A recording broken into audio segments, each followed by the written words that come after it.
बिहार में शिक्षकों की भर्ती का मुद्दा गरमाया हुआ है और सोमवार को ही सीटेट और एसटेट का एग्जाम पास कर चुके अभ्यर्थियों पर लाठी चार्ज भी किया गया था, क्योंकि वो विरोध प्रदर्शन कर रहे थे। उनकी मांग है कि प्राथमिक नोटिफिकेशन जल्द से जल्द जारी किया जाए। ये लोग 7वें चरण की शिक्षक बहाली की मांग कर रहे थे। ये अभ्यर्थी या कहें प्रदर्शनकारी वो उम्मीदवार हैं जिन्होंने प्राइमरी शिक्षक भर्ती के लिए अनिवार्य परीक्षाएं क्वालिफाई तो कर ली हैं, मगर सरकार 3 साल से नौकरी नहीं दे रही है।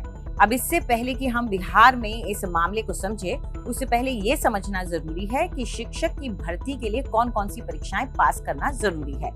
इनमें से एक है सीटेट और दूसरा है टीईटी। टीईटी और सीटीईटी यानी कि सीटेट दोनों ही एक कॉमन टेस्ट है, जिसके जरिए अलग अलग सरकारी स्कूलों में शिक्षकों की नियुक्ति की जाती है। जहां सीटीईटी या सीटेट का मतलब है सेंट्रल टीचर्स एलिजिबिलिटी टेस्ट, जबकि टीईटी का मतलब है टीचर्स एलिजिबिलिटी टेस्ट। हालांकि दोनों परीक्षाएं शिक्षक भर्ती के लिए ही की जाती हैं, लेकिन दोनों में अंतर है। सीटीईटी केंद्रीय माध्यमिक शिक्षा बोर्ड यानी कि सीबीएसई द्वारा साल में 2 बार केंद्रीय स्तर पर आयोजित होने वाला एक एलिजिबिलिटी टेस्ट है। ऐसे उम्मीदवार जो केंद्रीय विद्यालय संगठन और नवोदय विद्यालय समिति जैसे केंद्र सरकार के स्कूलों में प्राइमरी और एलिमेंट्री शिक्षकों के रूप में काम करना चाहते हैं, वो सीटीईटी परीक्षा के लिए उपस्थित होते हैं। जबकि टीईटी उम्मीदवार राज्य सरकार की शिक्षक भर्ती के लिए भी आवेदन कर सकते हैं। केंद्रीय शिक्षा मंत्रालय ने सीटीईटी की परीक्षा कराने की जिम्मेदारी सीबीएसई को सौंपी है। अब आते हैं टीईटी पर। टीचर्स एलिजिबिलिटी टेस्ट राज्य स्तर पर आयोजित किया जाता है।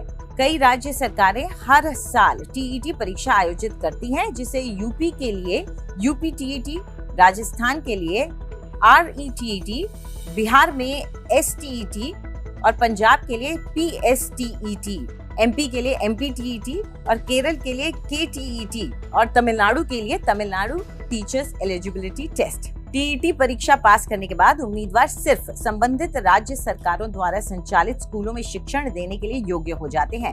यानी टीईटी और एसटीईटी में कुछ खास अंतर नहीं है। एसटीईटी का मतलब है स्टेट टीचर्स एलिजिबिलिटी टेस्ट। अब जिस भी स्टेट में ये टेस्ट कराया जाएगा, उस स्टेट के इनिशियल आगे लग जाएंगे, जैसा कि यूपी और बिहार के साथ है। अब इसमें ये भी समझना जरूरी है कि टीईटी के जितने भी उम्मीदवार हैं वो केवीएस और एनवीएस जैसे केंद्रीय विद्यालयों में शिक्षा देने के लिए योग्य नहीं होते। उदाहरण के लिए, अगर कोई उम्मीदवार यूपी टीईटी परीक्षा पास करता है तो वो केवल उत्तर प्रदेश के स्कूलों में शिक्षण कार्य के लिए योग्य हो जाएगा। अब बात करते हैं इन परीक्षाओं को देने के लिए एलिजिबिलिटी क्राइटेरिया की। प्राथमिक शिक्षक के उम्मीदवार को 50% अंकों के साथ 12वीं कक्षा की परीक्षा पास करनी होती है।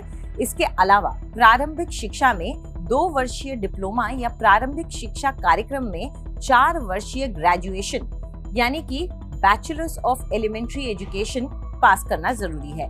वहीं रिजर्व कैटेगरी से आए उम्मीदवारों के लिए जरूरी है कि वो कक्षा 12वीं की परीक्षा 45% अंकों के साथ पास करें और 2 वर्षीय diploma in elementary education course को भी पास किया हो। अब आते हैं बिहार के मामले में। साल 2006 से बिहार में शिक्षक भर्ती जारी है, जिन्हें पहले, दूसरे, तीसरे चरण की शिक्षक भर्ती प्रक्रिया कहा गया। आखिरी भर्ती साल 2019 के 6ठे चरण में हुई थी, जिसमें 94,000 भर्तियां निकाली गई थी। इसमें से 42,000 पदों पर ही नियुक्ति हो पाई, जबकि 50,000 से ज्यादा पद खाली रह गए। इसके बाद 3 साल से अगली भर्ती का नोटिफिकेशन नहीं जारी किया गया है। बस प्रदर्शनकारी अभ्यर्थी खाली बची सीटों को जल्द से जल्द भरने की मांग करते हुए नई भर्ती यानी 7वें चरण की भर्ती लाने की मांग कर रहे हैं। हमारे इस वीडियो को लेकर आपकी क्या राय है, कमेंट सेक्शन में लिखकर हमें जरूर बताएं। इसके अलावा तमाम बड़ी खबरों के लिए सब्सक्राइब करें आज तक।